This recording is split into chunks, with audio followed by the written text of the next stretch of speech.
Steve White was passing on the game, former Tampa Bay Buccaneer. I just wanted to take the time out to talk about our lack of a running game against the Jets on Sunday.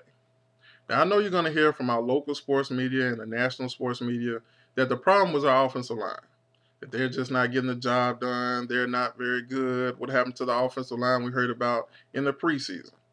Well, they're wrong. I watched the game 3 times now. Our offensive line in the running game played well. They mashed the Jets up front.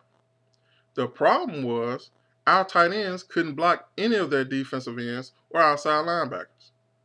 And that's been a problem that we've been having all year. Now, I've pointed it out several times. And usually I point to Jeremy Stevens because it just doesn't make any sense for a guy to be that big and that sorry blocking in the running game. I've seen him block better in years past. For whatever reason this year, he's decided he's not going to block. Okay, that's fine. But on Sunday, the other 2 guys got exposed too. Now, Kellen Winslow, we all know, he's not a big-time blocker. And I, for one, have actually been impressed that he even goes as hard as he does in the running game, because I'd heard before he got here that he didn't. But he's just not very good at it, okay? But yet and still, you see him out there all the time, lined up over a defensive end in a 3-point stance trying to block. That's not what he does. That's not what he's going to do. Then we have our young guy, John Gilmore, who's definitely our best blocker at tight end. Now, he got exposed too because while he's our best blocker at tight end, is still pretty average.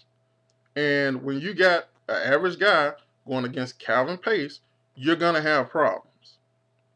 Now, that's the personnel part of the problem. We don't have a stud tight end that can get in there and mix it up with defensive ends and outside linebackers. That's just a fact. We don't have one on our roster, okay? But there's a coaching aspect to this too. If I can see that the problem on Sunday was our tight ends and the problem on all the previous Sundays in our running game was our tight ends, and I'm watching the TV copy, then I know that the people over at OneBook, the coaches over at OneBook, watching the actual game copy have to see the same thing. Now, they did make one adjustment. You don't see Jeremy Stevens really in the running game much anymore. They went ahead and put Gilmore in there, and he's doing a better job, a much better job than Stevens ever did this year. But he's still very average. And so you have a game on Sunday where our offensive line is sometimes knocking guys 3 or 4 yards off the ball. And I'm being serious about this. 3 or 4 yards off the ball. And then you got one guy, the tight end, take your pick, Kellen Winslow, Gilmore, Stevens.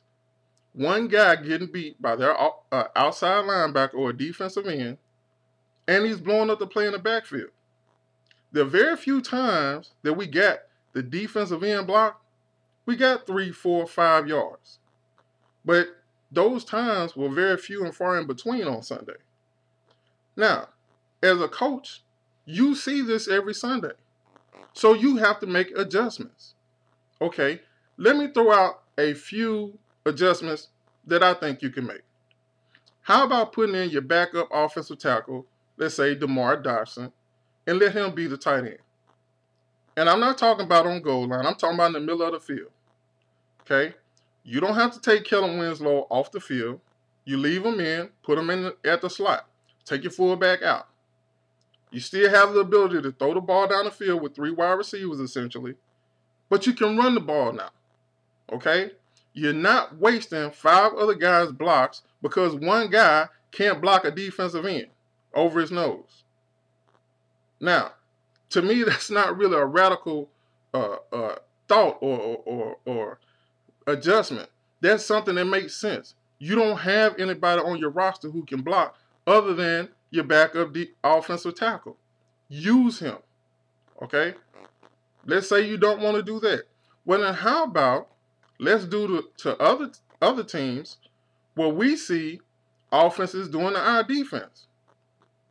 Let's line Kellen Winslow or Gilmore up with 2 wide receivers in a bunch set close to the offensive tackle, and then give them an angle to block down on the defensive end or outside linebacker.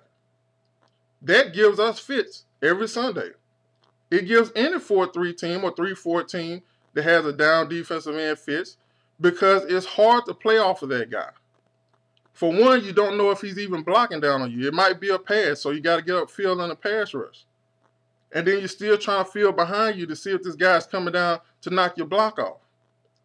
Okay? So now you set up a situation where the odds are your tight end has a much better chance of sealing the defensive end inside, and we can run the ball down here. Okay? Now, let's say you don't want to do the bunch set. How about we flex our tight end out 2 or 3 yards from the offensive tackle? That's going to make the defensive end or outside linebacker widen too. You essentially block him just by moving him out in space. So even if he beats our tight end now, he's a half a second too late to get that arm tackle on our running back running through the hole. Now again, these aren't some kind of radical adjustments. This is what stuff that you think people would do in high school or college, but we haven't done it.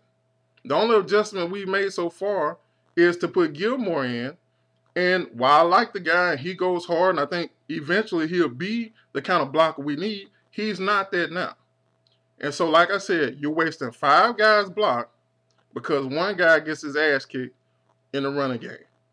And if I was a running back, I'd be hollering for these same adjustments too, because they're the ones who are really paying the price. Okay, it's Cadillac Williams who are getting blown up in the backfield on Sunday. Derek Ward who can't make any yards, even though he's a pretty good running back, because there's a guy always in his face once he gets the ball. As soon as he gets the handoff, here comes the defensive end crashing in. And he's always coming from our tight end. Now, it's late in the game. We only got a few games left. Will it make that much of a difference now? Probably not. Do I expect these changes to be made? I'm not optimistic about it. But like I said, this is something that should have been done earlier in the year. I hear Coach Morris the last couple of days saying that the thing that they have to do as a staff is take some of the pressure off of Josh Freeman as a rookie quarterback. I agree. The way you take pressure off of that guy is you run the damn ball. If we want to run the ball, we're going to have to figure out a way to make our tight end an asset rather than a liability. Because for right now, there's one position that is killing us in the running game, and it's the tight end position.